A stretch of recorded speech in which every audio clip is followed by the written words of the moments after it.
আমরা ফাঁকিবাজ, হানাফিরাও ফাঁকিবাজ, আহলে হাদিসরাও ফাঁকিবাজ। হানাফিরা 20 বলে মাথা কামায়, কিন্তু 20 রাকাত সাহাবীরা ওমরের সময় 20 রাকাত পড়া হতো, কিন্তু কয় ঘন্টা ধরে পড়া হতো তা কেউ চিন্তা করে না।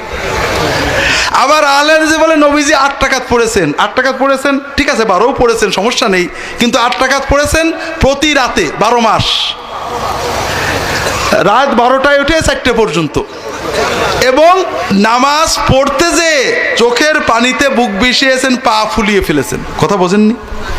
আমরা আধা ঘন্টা 40 মিনিটে ইশার পরেই পড়ে নিলাম, সুন্নত হলো, ফাঁকিবাজি হলো। আমি সৌদি আরবে দেখেছি 20 রাকাত তারাবি সৌদি আরবে কম আছে, ঝগড়া নেই, মারামারি নেই। আমাদের তো মারামারি রমজানে শুরু হয় 20 রাকাত আর 8 রাকাত নেই, ঠিক না? লা হাওলা ওয়ালা কুওয়াতা ইল্লা বিল্লাহ, হারাম।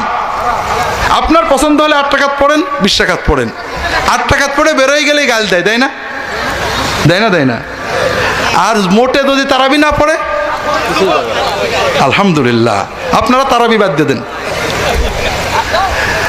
আবার মোটে নামাজ না পড়লে ঝগড়া নেই, কিন্তু 20 রাকাত তারাবি হলে বহস, ঠিক না? ঠিক।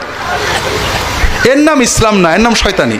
তো যেটা বলছিলাম, তারাবির নামাজ সৌদি আরবে মক্কা শরীফে মানে মসজিদে হারামে, মদিনার মসজিদে নববীতে 20 রাকাত হয়, বাকি অধিকাংশ মসজিদে 8 রাকাত হয়। রিয়াদে একটা মসজিদে 20 রাকাত হয়, কিং খালেদ মসজিদ, বাচ্চা খালেদের পরিবারের বানানো, খুব বড় মসজিদ। ইমাম সাহেব খুব স্লো কেরাত পড়ে এবং দীর্ঘ রুকু সেজদা করে। তারাবি পড়তে প্রায়, তারাবি ইশা বাদ দিয়ে শুধু 20 রাকাত তারাবি পড়তে 1.5 ঘন্টার বেশি সময় লেগে যায়। এই মসজিদে নামাজ পড়ার জন্য